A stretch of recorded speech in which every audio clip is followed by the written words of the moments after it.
دیکھیں، جب ہم نے کام کرنا ہے تو بات اچھی طرح ذہن نشین فرما لیں۔ ہم مستقل محقق نہ بنیں، اکابر کے علوم کے ناقل اور اکابر کے علوم کے شارح بنیں۔ اکابر کے علوم کے ناقل بننے کا معنی یہ ہے کہ جو ہمارے اکابرین نے عقائد اور مسائل بتائے ہیں وہی ہم آگے بتائیں، اور شارح بننے کا معنی ہے وہی آگے سمجھائیں۔ ہم اپنی تحقیقات پیش کرنے کی بجائے اپنے اکابرین کی تحقیقات امت تک پہنچائیں اور اپنے اکابرین کی تحقیقات امت کو سمجھائیں۔ گویا ہم اپنے اکابر اور بعد والی نسل یعنی اسلاف جو ہم سے پہلے ہیں اور اخلاف جو ہمارے بعد ہیں ان کے درمیان ہم پل کا کردار ادا کریں، ان کے درمیان واسطہ بنیں۔ انشاءاللہ العزیز اس کا فائدہ کیا ہوگا میں آپ کی خدمت میں عرض کرتا ہوں۔ 3 فوائد تو آپ ذہن میں رکھ لیں۔ نمبر 1، جس طرح وہ اللہ کے محبوب تھے، جس طرح وہ اللہ کے محبوب تھے اسی طرح ہم اللہ کے محبوب بنیں گے۔ جس طرح وہ دنیا میں صلحاء اور نیک لوگوں میں مقبول تھے ہم بھی دنیا میں نیک اور صلحاء میں یوں ہی مقبول بنیں گے۔ جس طرح وہ منصور تھے، ان کی مدد تھی، ہم بھی اسی طرح منصور ہوں گے، اللہ کی مدد ملے گی۔ 3 فوائد۔ اور چوتھا فائدہ آخرت میں کہ جہاں وہ محشور ہوں گے وہیں ہم محشور ہوں گے، جہاں اللہ کے عرش کے سائے کے نیچے وہی ہوں گے، وہاں اللہ کے عرش کے سائے کے نیچے انشاءاللہ ہم بھی ہوں گے۔ کیونکہ ہماری کوئی بات ہی نہیں ہے نا، ہماری کوئی بات ہی نہیں ہے، ہم تو اپنی بات نہیں کر رہے، ان کی بات کر رہے ہیں۔ میں اس لیے بڑی تاکید کے ساتھ بات سمجھا رہا ہوں کہ مستقل محقق نہ بنے بلکہ اپنے اکابرین کے علوم کے ناقل اور اکابرین کے علوم کے شارح بنے۔ اس کے فوائد: نمبر 1، جس طرح وہ اللہ کے محبوب تھے ہم بھی اللہ کے محبوب بنیں گے۔ جس طرح وہ لوگوں اور نیک لوگوں کے ہاں مقبول تھے ہم بھی نیک لوگوں کے ہاں مقبول ہوں گے۔ جس طرح وہ دنیا میں منصور اللہ کے مدد یافتہ تھے ہم بھی دنیا میں منصور اللہ کے مدد یافتہ ہوں گے۔ جہاں آخرت میں وہ محشور ہوں گے وہیں ہم محشور ہوں گے، جہاں عرش کے نیچے حشر ان کا ہوگا وہیں اللہ کے عرش کے نیچے انشاءاللہ حشر ہمارا بھی ہوگا۔ آپ بتاؤ کتنے فوائد۔ یہ باتیں میری آپ ذہن نشین فرما لیں۔ میں بار بار عرض کرتا ہوں کہ بہت ساری باتیں میں کہنا چاہتا ہوں، میں بہت ساری باتیں چھوڑتا بھی چلا جا رہا ہوں تاکہ الجھن نہ ہو۔ اگر آپ کسی عقیدہ یا کسی مسئلہ پر اپنے علاقے میں کام کرنا چاہتے ہیں، اس عقیدہ اور اس مسئلہ پر سب سے پہلے اپنے اکابرین کی تحقیقات کا مطالعہ فرما لیں، ان کی تحقیقات کو سمجھ لیں اور اس کے بعد کام کریں۔ اگر اپنے اکابرین کی تحقیقات کو دیکھے بغیر، سمجھے بغیر ہم نے کام شروع کیا تو کہیں ایسا نہ ہو ہم فتنوں کے خلاف کام کرتے کرتے خود فتنہ بن جائیں، نئی راہیں روکتے روکتے خود نیا راستہ کھول دیں، امت کو بے راہ روی سے بچاتے بچاتے خود بے راہ روی کا شکار ہو جائیں۔ اس لیے اس کا بہت زیادہ خیال فرمائیں۔ میں پھر یہ بات کہہ رہا ہوں، جس عقیدہ یا مسئلہ پر اپنے علاقے میں ہم نے کام کرنا ہے اس عقیدہ اور مسئلہ پر اپنے اکابرین کی تحقیقات کا مطالعہ فرما لیں، اپنے اکابرین کی تحقیقات کو آپ دیکھ لیں اور اس کے بعد کام کریں، انشاءاللہ العزیز بہت فائدہ ہوگا۔ وگرنہ کہیں ایسا نہ ہو ہم امت کو فتنے سے بچاتے خود ہی فتنہ بن جائیں، ہم امت کو بے راہ روی سے بچاتے خود ہی بے راہ روی کا شکار ہو جائیں، لوگوں کو دائیں بائیں سے نکالتے ہوئے کہ خود ہی ہم دائیں بائیں نہ پھیل جائیں۔ اور اس غلط فہمی میں نہ رہنا کہ نہیں میرے اکابر کے بہت سارے علوم اردو میں ہیں، میں تو اردو نہیں دیکھوں گا، نہ، یہ غلطی کبھی نہ کرنا۔ آپ اگر اردو زبان جانتے ہیں تو یقین فرمائیں اردو زبان کا دامن علوم سے خالی نہیں ہے۔ بہت پرانی بات ہوگی اگر یہ بات ہوگی کہ اردو زبان کا دامن علوم سے خالی ہے۔ یہ میری رائے نہیں ہے، خاتم المحدثین علامہ انور شاہ کشمیری رحمہ اللہ کی مبارک رائے ہے۔ حضرت علامہ کشمیری رحمہ اللہ فرماتے کہ میں اردو زبان کی کتاب کا مطالعہ نہیں کرتا، لیکن میں نے مولانا اشرف علی تھانوی کی بیان القرآن کا مطالعہ کیا تو میری رائے بدل گئی۔ میرا خیال یہ تھا کہ اردو کا دامن علوم سے خالی ہے، مولانا اشرف علی تھانوی کی بیان القرآن پڑھنے کے بعد میرا ذہن بدل گیا۔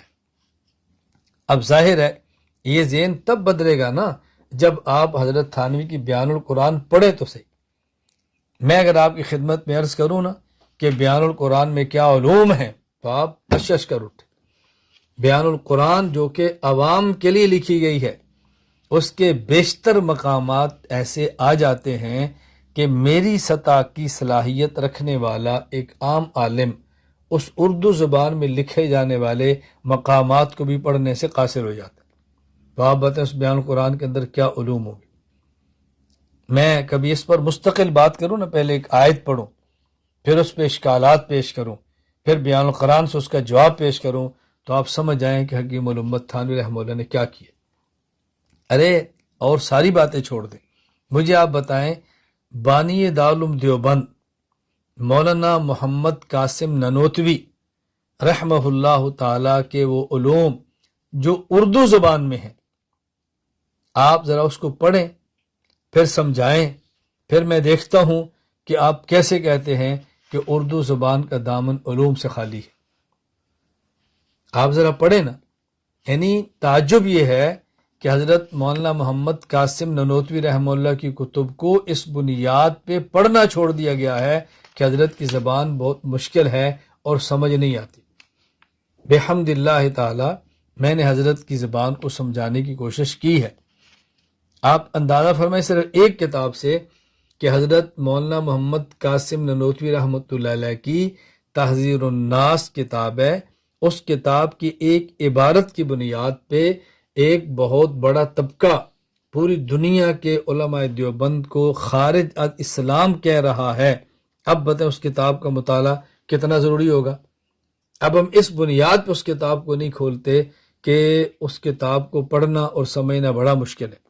میں نے بحمد اللہ تعالی ایک سفر پر جب میں ملیشیا سے پاکستان جا رہا تھا اور قطر ایئر ویز پہ تھا، تو میں نے قطر ایئرپورٹ پہ میرا غالباً 9 گھنٹے کا سٹے تھا، تو اس میں 6 یا 7 گھنٹے مسجد میں بیٹھ کے پوری تحذیر الناس کا میں نے مطالعہ کیا اور مکمل میں نے نوٹس لکھے اور پاکستان جا کے پوری کتاب کو میں نے پڑھا دیا۔ میں ابھی ایک سفر پر تھا، علماء کرام تھے، میں نے کہا مجھے آپ فرمائے میں تحذیر الناس میں جو کچھ موجود ہے میں نے جو مطالعہ اس کا کیا ہوا ہے کئی سال پہلے، مجھے فرمایا میں ابھی شروع ہو جاتا ہوں، میں بتا دو تحذیر الناس میں کیا ہے۔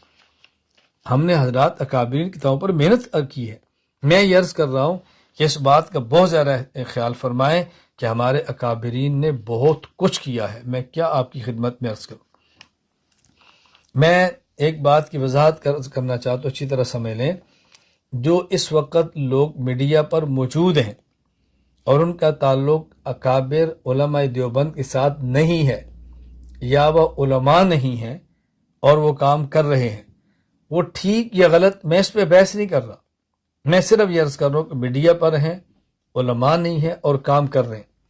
میں صرف اتنی بات ایک واقعہ پیش کر کے عرض کروں گا، اور ممکن ہے ہم کبھی بیٹھے تمہاری ملاقات بھی ہو۔ میں یہ نہیں کہتا میں کبھی نہیں ملوں گا یا کہ میں مخالف ہوں، میں صرف سمجھانے کے لیے بات کہہ رہا ہوں۔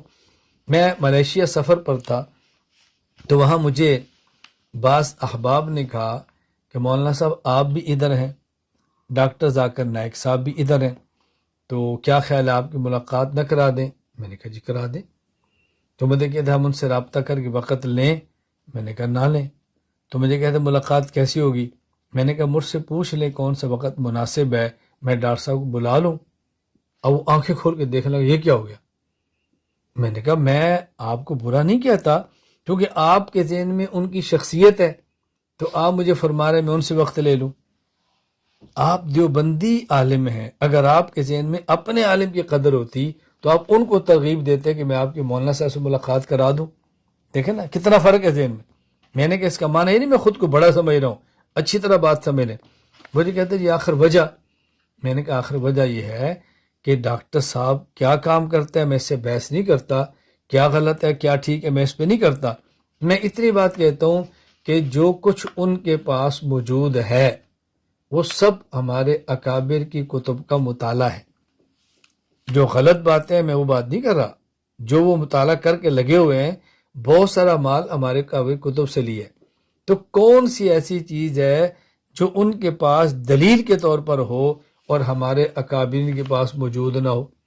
جب سب کچھ ہمارے پاس موجود ہے، ہاں مجھے آپ بتاؤ کہ ملیشیا فلاں عالم ہیں ان کی خدمت میں چلیں گے، میں انکار کروں تو مجھے آپ کہہ دینا، بھئی میں آپ کو نہیں منع کرتا آپ جائیں، مجھے آپ مجبور کیوں کرتے ہیں کہ تو کیوں نہیں جاتا؟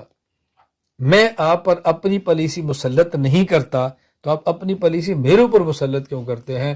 میری طبیعت ہے، آپ مجھے اپنے مزاج کے ہاتھوں مجبور سمجھیں کہ میں سمجھتا ہوں علم و عمل کی دنیا میں کوئی ایسا پہلو نہیں بچتا ہمیں اکابر دارالعلوم دیوبند کو چھوڑ کر کہیں دائیں بائیں جانا پڑے،